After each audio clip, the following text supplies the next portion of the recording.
Hello, can you hear me, Huda?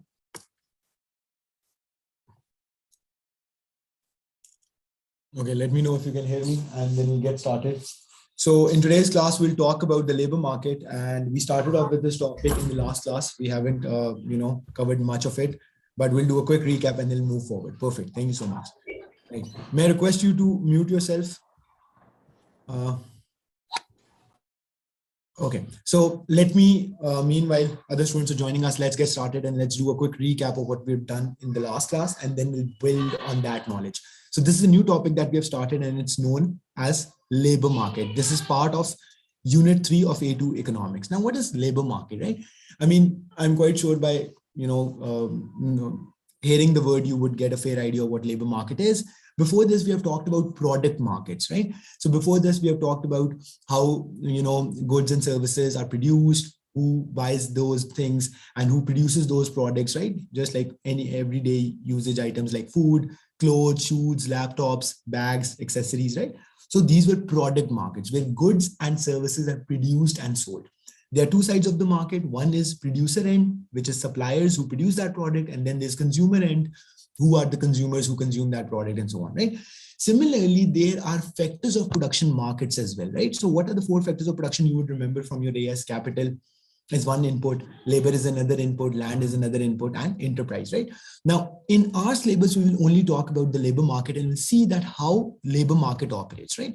So just like any other market where there are two sides of the market, right? The supply side and the demand side. Similarly, in the labor market, you will have two sides again. People who are willing to demand labor services and people who are willing to supply those services, right? So basically, at the end of the day, everything boils down to demand. Demand for that service or demand for labor, as you can say, and supply of labor. Who demands labor? Think about this. Why would anyone want to hire labor? Because people want the things, the work to be done. So we are an online teaching platform. We do need teachers to teach the students, as simple as that. So what type of labor we are demanding? We are demanding teachers. And who are the people who are supplying that labor? Obviously, the teachers themselves. So teachers or the professionals who are trained in a certain occupation, they are the ones supplying that service. And who is demanding that? Obviously, relevant organizations like schools, online teaching platforms, and things like that, right? Now, in this topic, we'll talk about that what is demand for labor, and then obviously we'll also talk about what is the supply of the labor, and then we'll move on and talk about the market equilibrium, right? Just like in the normal product market, we talked about market equilibrium, where the demand and supply of the two goods, where the demand supply of a product is equal, that is market equilibrium. Similarly, in the labor market, after defining what is demand for labor and what is supply of labor, we will define the equilibrium in the labor market, right? But before that, we have to talk about these two components individually, right?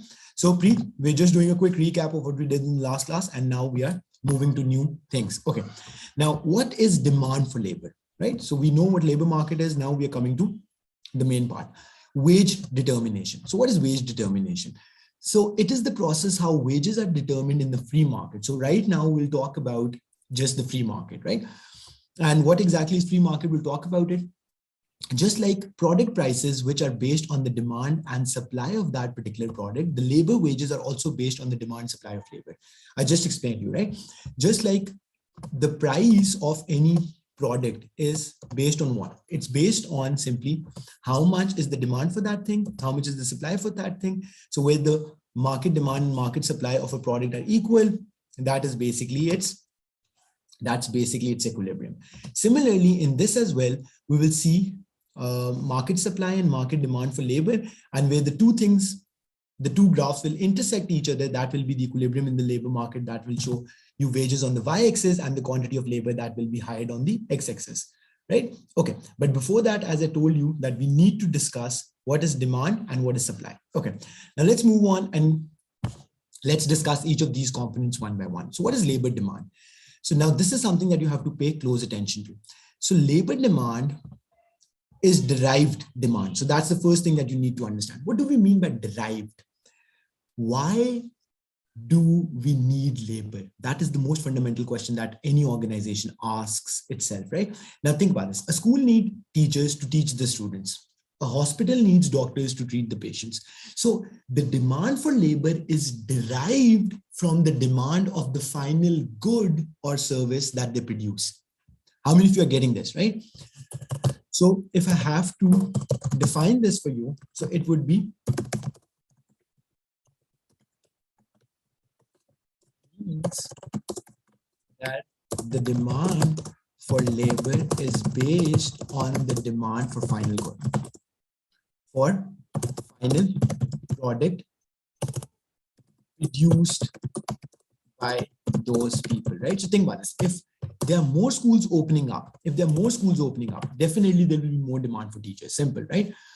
If there are more hospitals opening up, there will be more demand for doctors and so on, right? So derived demand, which means that more quantity demanded of the final product, which means that more the quantity demanded of the final product that labor produces, higher would be the demand for labor, right?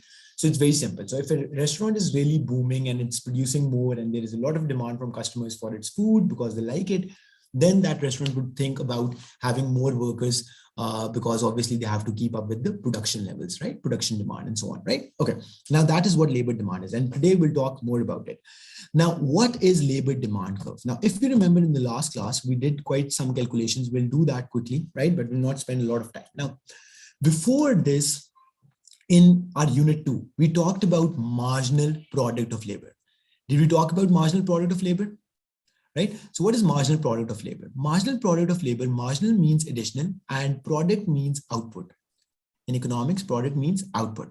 So marginal product of labor is basically change in output due to change in the quantities of labor. How much more output would be produced if the company hires one more unit of labor? What is marginal product of labor? So that is addition in company's output due to hiring of more units of labor. So change in output. So this delta means change, increase in output due to increase in labor. That's what marginal product of labor is. Now, one thing that you should know that marginal product of labor always diminishes, right? Why does marginal product of labor diminishes? So if you remember, we talked about this in the second unit, and the reason for that was, I'll tell you in a bit. Let me first quickly make this table, right? So you will have the units of labor, then you'll have total product, then you'll have marginal product, and then you will have, price of the good, then you'll have marginal product of labor, right? And then you will have this thing. Okay, now let's get started, students. Have a look at this. So I'm making a quick table over here so that you can understand what's happening over here. So in the first column, we will list units of labor, like how many people the company is hiring. So that's the first column. The second column will list your total product. Total product means total output that the company is producing after hiring a certain number of people, which I'll show you in a bit. Then the third column over here will calculate the marginal product of labor, which is basically the additional unit produced by one additional unit of labor, marginal product of labor, right? And then what you have here is the price. What is this price? I'll tell you, right? So this is the price. And then in the fifth column, you have marginal revenue product of labor. Marginal revenue product of labor. Now that might be a new word for you, but I'll tell you what that means, right? And then in the final column, I'll tell you what to include and so on. Okay, now students, have a look at this. The idea is that we are about to make this chart sort of a thing so that we can understand why is the labor demand curve the way it will be, right? So just a second, let me do this first. Right. Okay.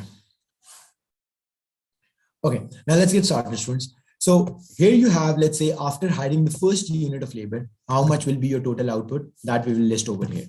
After hiring 2 people, how much is the total output? That will be list over here. After hiring 3 people, how much will be your total output? That will list over here. And after hiring 4 people, what will be your total output of the company? That will list in this box. Okay, now let's say the company hired, what is this company producing? Let's take an example, right? So let's say this is a fast food restaurant and, these are all the people who are cooking in the chef, in the kitchen and These are the people who are preparing the meals, right? Let's say think of a KFC or McDonald's or any fast food outlet, right? Now, after you hire the first person in the kitchen, so that person on his own, after having the first person in the kitchen, the total customers that this person was able to treat, like to handle, right, per day was 30. Then you hired another guy in the kitchen, and the total number of customers that now the restaurant can handle or manage per day is, let's say, 50. This is the total number. Please be careful with the language I'm using. Total product, total output, total number of customers that after two people in the kitchen, this restaurant was able to manage was 50. Then after hiring the third person, let's say it became 65 and total output, total number of customers. And after the first person, it became, let's say, 75. Any confusion so far? Students, anything that you did not understand? So this column over here shows you how the units of labor that you have hired or the people that you have hired. Total product column shows you how many customers can you deal after hiring certain number of people. Okay, perfect. Now comes in the marginal product of labor. Now this is where this formula becomes important. Change in output due to change in labor. So we know that labor is always changing by 1 unit. So we don't need to worry about it. So labor is always changing by 1 unit. So we don't need to worry about it. All we need to worry about is that how much is the change in the total product. Huda, are you following? So when you had zero labor, obviously the total output was also zero. That's very obvious and intuitive to understand. So from 0 to 1, when you increase your units of labor from 0 to 1, so I'm also trying to explain you how to look at this. So when your labor increased from 0 to 1, your output increased from 0 to 30. So that means what? That means 30 over 1 is 30. So your marginal product of labor, so the first person in the kitchen was able to deal 30 customers on his own. The first guy in the kitchen, perfect, was able to deal with 30 customers on his own. Then when you increase your units of labor from 1 to 2, your total output increased from 30 to 50, which basically means that the second guy on his own was able to treat 20 customers. Similarly, when you increase your units of labor from 2 to 3, your total output increased from 50 to 65, which means that the third guy on his own was able to deal with 15 customers. And lastly, when you increase your labor inputs from 3 to 4, your total product increased from 65 to 75, which means that the fourth guy on his own was able to deal with 10 customers. Now, what could we observe? What can we observe over here? Yeah, definitely. The answer can be in decimal. Huda, that's a very good question. In services like these, like the example that I took, in this, it's hard to imagine that the number will be in decimal because customers are a whole number, right? So it can't be in decimals. But in other cases, yeah, totally, it can be. So let's say if you think of something like making, tissue boxes. So you might have produced 10 complete tissue boxes and one halfway through. So work in progress, right? Not fully completed, not, in the middle. Right? But otherwise, depending upon the nature of the business, but yes, it can be in decimal. So no reason why it cannot be in decimal. It can be in decimal. Very nice, right? Okay. Now moving forward, students. Now, what is this price? This is very important though.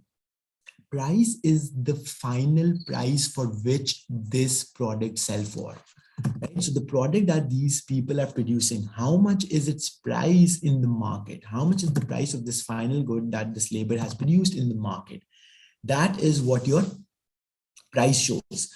So let's say a typical burger of McDonald's, the example of which we are taking here, sells for, let's say, $10. I don't know. Let's say it's 10. It sells for $10, $12, whatever. But 10 will make our calculations easier. So let's say it's 10. Okay. Now, obviously, no matter how many units you produce, the price is fixed. So prices will always be 100. Will always be burger price for each burger that McDonald's produces during a certain time period. The prices will be fixed. So let's assume each burger is selling for $10. Any confusion so far, students? Are we good on this? Are we getting what's happening? Okay. Now, what is marginal revenue product of labor? Now, this is something that you have to pay close attention to. Marginal again means additional. Revenue, you know what revenue is. Marginal revenue product of labor doesn't calculate the physical quantities that labor produces. Instead, it calculates the addition in revenue. Instead, it calculates the addition in revenue by having one more unit of labor. Now, that would basically mean change in revenue due to change in labor. Change in revenue due to change in labor. So how much will be the increase in revenue by hiring one more unit of labor? That is what marginal revenue product of labor shows. right? Easy, right? Now think about this. If another thing that you could have done over here, right? So you could have calculated the total revenue, right? So you could have calculated the total revenue before calculating marginal revenue product of labor, because that will make that will make things a little easier. So if the first guy on his own, produced 30, he catered to 30 customers, and each customer, let's say, is buying one burger. Let's make our life simpler. So each customer is buying a burger, right? So with 30 customers, this guy technically sold to how many customers? 30 customers, 30 burgers. And if each burger is for $10, so technically how much revenue did he generate? How much revenue did he generate for the company? $300, right? Similarly, if the second guy on his own catered to 20 customers, each customer is buying one burger. Now 20 times 10 would be $200. So this guy, the second person on his own, generated a revenue of, right? Or let's say, let's not do, because we're already calculating marginal revenue. Let's first calculate the total. So 1 times 10, 1 times 30, sorry. 1 times 30 is how much? 30 burgers, and 30 times 10 is 300. So after the first guy, the total revenue that the company had was $300. Then for the second guy, after having the second guy, right, what was the total product? 50, and each burger was selling for how much? $10. So after having two people, the total revenue that the company generated was $500. After having the third person, the total revenue that the company generated was $650. And after having the fourth person, the total revenue that the company generated was $750. Students, did you get this over here? What's happening? Are you getting me or not? Right? So let me just get rid of this extra things, right? So think about this. To calculate the total revenue of a company, what you have to do is to multiply the total product with the price per unit. You have to multiply the total product, total output that a company is producing with what? With the price per burger. Have a look at this. After employing the first person, the total number of customers or the total number of burgers that you were selling was 30. With two people, the total number of customers the restaurant was catering to was 50. After having the third person, the total number of customers the restaurant was catering was 65. And after having the fourth person, the total number of customers that this restaurant was satisfying was 75. Now, all you have to do is to multiply this column, let's say column B, with column D, right? So B times D would give you what? Total revenue. That what is the total revenue at each level of employee? So 30 times 10 is 300, 50 times 10 is 500, 65 times 10 is 650, and 75 times 10 is 750. Easy? Preet, Huda, are we all clear on this? Okay, now this being said, now comes in the very final thing that I was telling you about. So this is marginal revenue product. This is marginal revenue product of labor, right? Which basically calculates that how much will be the addition in your revenue by hiring of one more unit of labor. By hiring of one more unit of labor, how much will be the increase in your revenue? Now, to calculate that, all you have to do, marginal revenue product of labor. That is what it calculates, right? All you have to do is to take the difference. Just like you calculated marginal product of labor, you will calculate the marginal revenue product of labor, but you'll take the difference in this column, right? Okay, have a look at this. Now, when you hired the first guy, your total revenue increased from 0 to 300. So technically that means that the first guy on his own contributed how much in revenue? The first guy on his own contributed 300 in revenue. Yes or no? The second guy on his own contributed how much in revenue? After the first guy, the revenue was already 300. With two people in picture, the total revenue jumped to 500. So this means that the second guy technically on his own contributed how much in revenue? $200. With three people in picture, the total revenue that the company was making was $650. Before this person, the total revenue that the company was generating was 500. So that technically means that this guy, the third guy on his own, contributed $150 in revenue on his own, right? And finally, with guy coming into the restaurant, the total revenue jumped from 650 to 750, which basically means that this guy on his own contributed how much in revenue? $100. Any confusion so far? Students, is there any confusion, anything that's not clear, anything you want to ask me?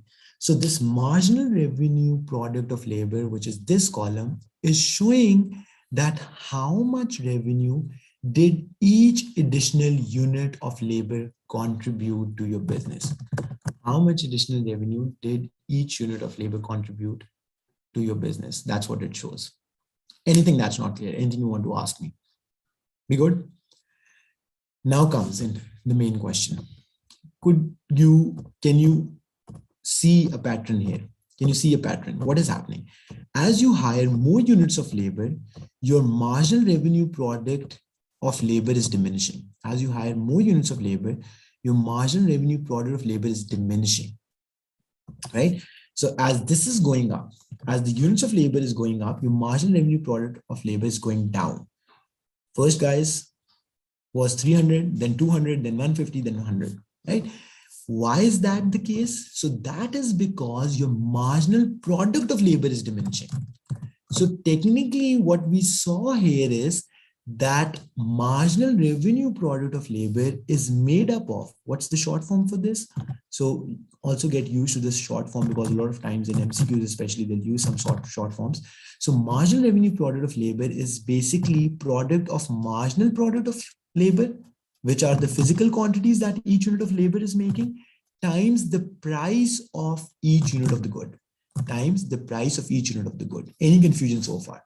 So basically what I'm saying over here is that this was marginal product of labor. So when you multiply MPL, marginal product of labor, with the price of the final good, what do you get? You get marginal revenue product of labor. Any confusion so far? And that is exactly what we were doing. So we were multiplying C with D. So when you multiply C with D, you get this column. So C times D is giving you this column, because technically it's 30 times 10, 320 times 10, 215 times 10 is 150, and 10 times 10 is 100. Any confusion so far? Right? Now, marginal revenue product of labor was diminishing. So this was diminishing because this was diminishing. This is constant. In every case, the price of each burger is not changing. The price of each burger is not changing. It's always 100. Sorry, it's always 10. But what is diminishing? Your marginal product of labor. So the physical quantities, the units of the good that you're producing is diminishing as you hire more units of the labor. Any confusion so far, students? Anything that you did not understand, anything you want an explanation about? Okay, now what are we about to plot over here? So this is your marginal revenue product of labor. This is your MRPL, marginal revenue product of labor on the y-axis. And what do we have on the x-axis? On the x-axis, we will have units of labor or quantity of labor. You will have quantity of labor. And what will this give us? I'll tell you in a bit. So on the x-axis, you are listing quantity of labor, how many units of labor you are hiring. And on the y-axis, you have marginal revenue product of labor, which means how much additional revenue is each unit of labor generating. So for the first guy, how much was it? For the second guy, how much was it? For the third and the fourth. So the first person on his own was generating a revenue of 500. The second guy on his own was generating a revenue of how much? Was it 350? 300, I guess. 300, right? The second guy on his own was generating a revenue of 300. The third guy on his own was generating a revenue of 150. Yes or no? Right? So this would be 150. And the last and the fourth unit of the labor was generating a revenue of $100. Any confusion so far, students? Anything that's not clear? So when we plot these two variables on a graph, what do we get? So we get the labor demand curve. So what we get is basically the labor demand curve. Is making sense? Right? So think about this, students. Marginal revenue product of labor is on the y-axis and units of labor are on the x-axis. So basically we plotted values of column A on the x-axis, and we plotted the values of this column, marginal revenue product of labor, on the y-axis. Now, how is this our demand curve? That is what I'm about to explain you, because this might be confusing for you. That, I mean, what exactly is this? So let's first just understand what this graph is showing us. This graph just shows that how much, this graph is just showing us that how much value of, how much worth of, how much worth of revenue is each additional unit of labor generating. Do you agree with me? Students, do you agree with me? So this graph is just showing you that how much worth of revenue is each unit of labor generating for you, right? Okay. Now, my question to you is, if the first employee in the restaurant is generating a revenue of $500, if the first employee in the restaurant is generating a revenue of $500, you being the restaurant owner, would you ever want to give this person anything more than $500 in wages? I repeat myself. If the first employee is generating a revenue of $500 for the restaurant, would you being the owner ever want to give this person anything more than $500 in wages? Yes, no. Preet, would you be interested in giving this person something more than $500 in wages, less than $500, equal to $500, what? That's the question we are addressing. Yes, Huda? Okay, think about this, Huda. Okay, sure. Let me repeat this. So we have a graph in front of us which shows marginal revenue product of labor on the y-axis and quantity of labor on the x-axis. So technically, all this graph is showing us is very simple piece of information, that how much revenue is each unit of labor generating. The first unit of labor was generating $500 in revenue. The second unit of labor, the second person was generating $300 in revenue. The third person was generating $150 in revenue, and the fourth person was generating $100 in revenue. Easy. This is clear so far. So it is a downward sloping graph, which means each additional unit of labor is contributing less in revenue. That's what it shows. Downward sloping graph. As we move right on the x-axis, what is increasing? Quantity of labor. But as we move right on the x-axis, we move down on the y-axis, which means each additional unit of labor is contributing less in revenue. As simple as that. Now, moving forward, my question to you is, let's say if I'm looking at this graph and I'm the owner of the company and I need to decide how much to pay to each worker. Now, I know the first guy is generating this much revenue for me. So, I mean, perhaps, so the question that I asked you, and I'll tell you the answer in a bit. Do you think that the first person should be paid a wage of anything greater than 500? Right, not exactly. Excellent. Why? Because this is more than the revenue. So just look at the very basic, the formula that we keep using again and again. So the profit in a business is the difference between your revenue and cost. So the wages that you pay to your labor is your cost, right? So wages, let me write down that as wages, and the revenue is the revenue, how much worth of sales this person is doing. So if this person is making sales worth of $500 for the business, for the company, for the restaurant, and you pay him anything more than 500, so that is a disaster, right? Why are you paying $100 out of your own pocket, right, for this worker? That doesn't make sense. So there would never be a time when wages could be anything more than the revenue. But so what does that bring us to? That brings us to the point that the wages would be either the wages has to be either equal to the revenue or less than the revenue. You agree with me? So the wages have to be, let's look at this, let's listen to the statement again so that we understand. Wages have to be equal to or less than the revenue for the company to be in profit, obviously, right? For this value to be positive, this revenue technically should be greater than or equal to cost, right? Even if it's equal to cost, that means there's no profit. Technically, it's break even, but maximum that you will be willing to pay. So that is the point I'm emphasizing on. So the maximum amount, let me type it down over here because that would be easier, right?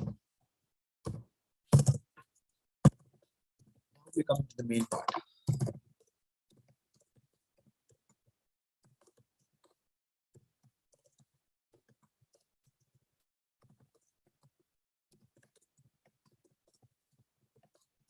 As it shows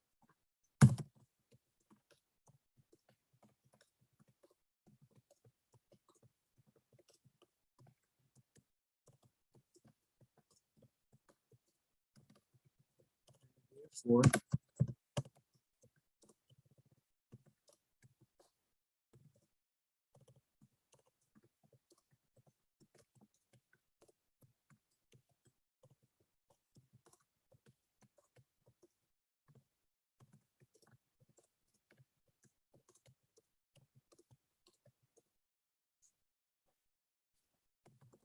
okay. Now think about this. Let's read this statement that I've written over here. Okay. Now students, think about this. Unit 3. This is part of Unit 3. So labor market, all of labor market is part of Unit 3. Okay. Now we completed off with labor 2 when we completed our discussion about the types of business objectives. So what are different type of business objectives in which we talked about sales maximization and profit maximization, profit satisficing. So till then it was all Unit 2, and this topic, which is labor market, is part of Unit 3. Okay. Now think about this, students, Huda and Preet, carefully. The labor demand curve is basically its marginal revenue product of labor, as it shows the additional revenue that each unit of labor is generating for the company, right? Is this clear so far? Because that is what it shows. And therefore, it also represents the maximum amount that a company would be willing to pay to each unit of labor. Right? So what I basically means by the second part of the statement, that you would never be willing to pay this first unit of labor that generates $500 in revenue, something more than 500. So the maximum that you would be perhaps willing to pay to this person who generates $500 in revenue is $500 in wages. That's max. Even then you're not saving anything.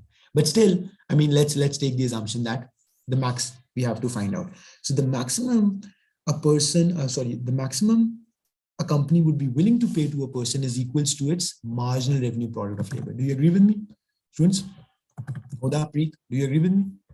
So the maximum amount a company is willing to pay to its employee is equal to the amount of revenue that that person generates for that company. Agreed?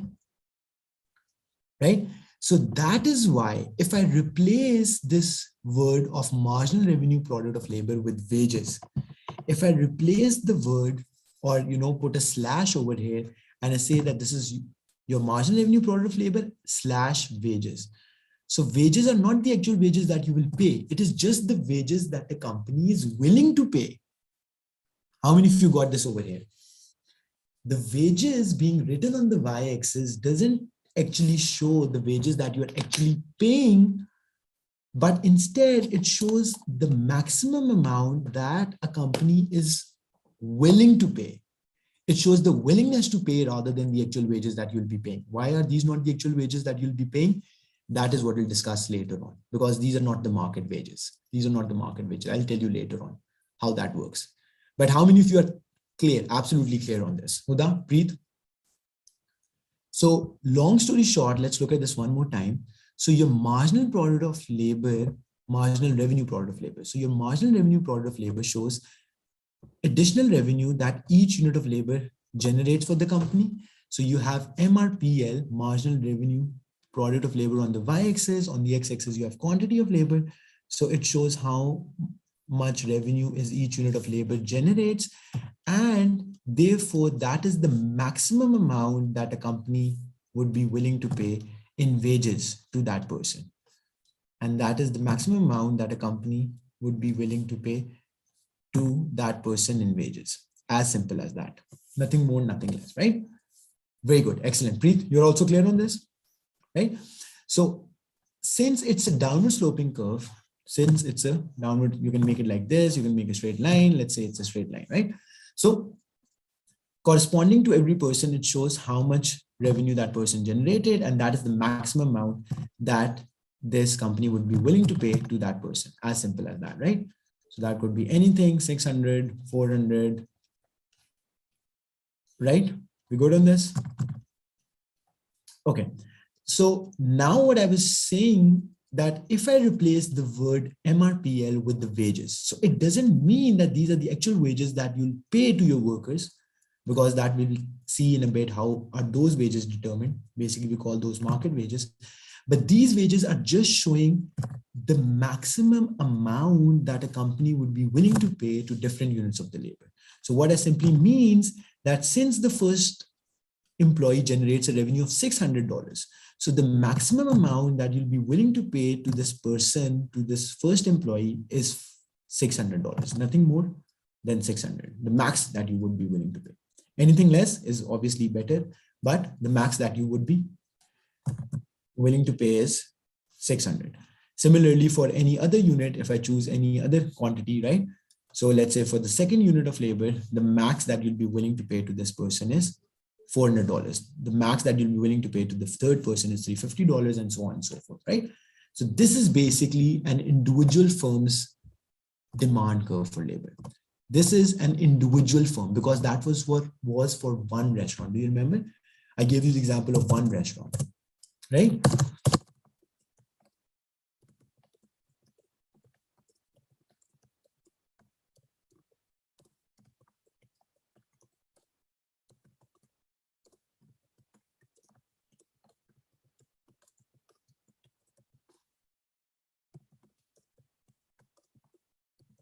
Right. So think about this.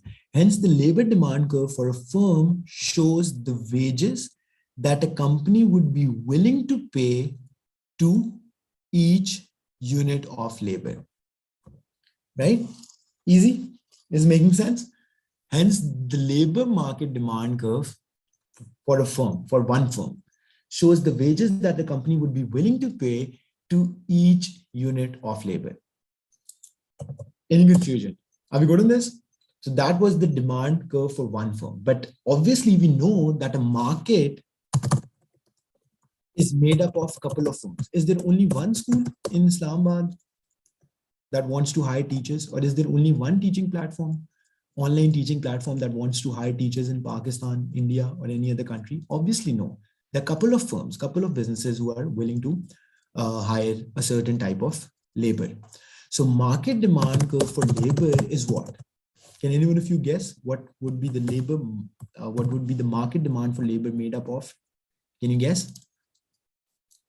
So what is market? So we have already talked about what an individual firm labor demand curve would look like.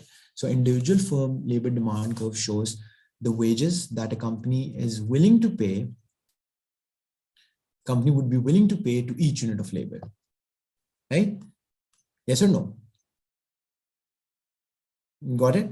Now, right, with the market demand for labor, it is basically aggregate, not aggregate would be a little confusing word, summation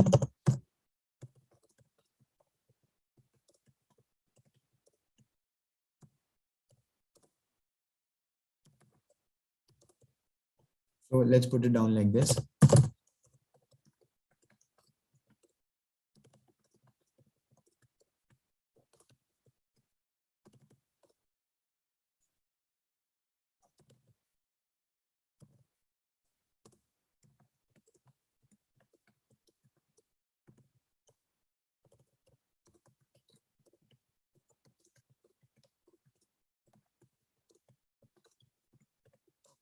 So here's the answer. So what is market demand for labor? Just like if you remember, I must have explained you, or you might know from your AS, that the market demand curve for any product. What was the market demand curve? What is the market demand curve of any product made up of? So the market demand curve for any product is basically, right? The market demand curve for any product is sum of individual customers' demand, right? So let's think of Coke. There are hundreds and thousands of people who consume Coke in any country, right? So let's say if this is the demand curve for person A, right?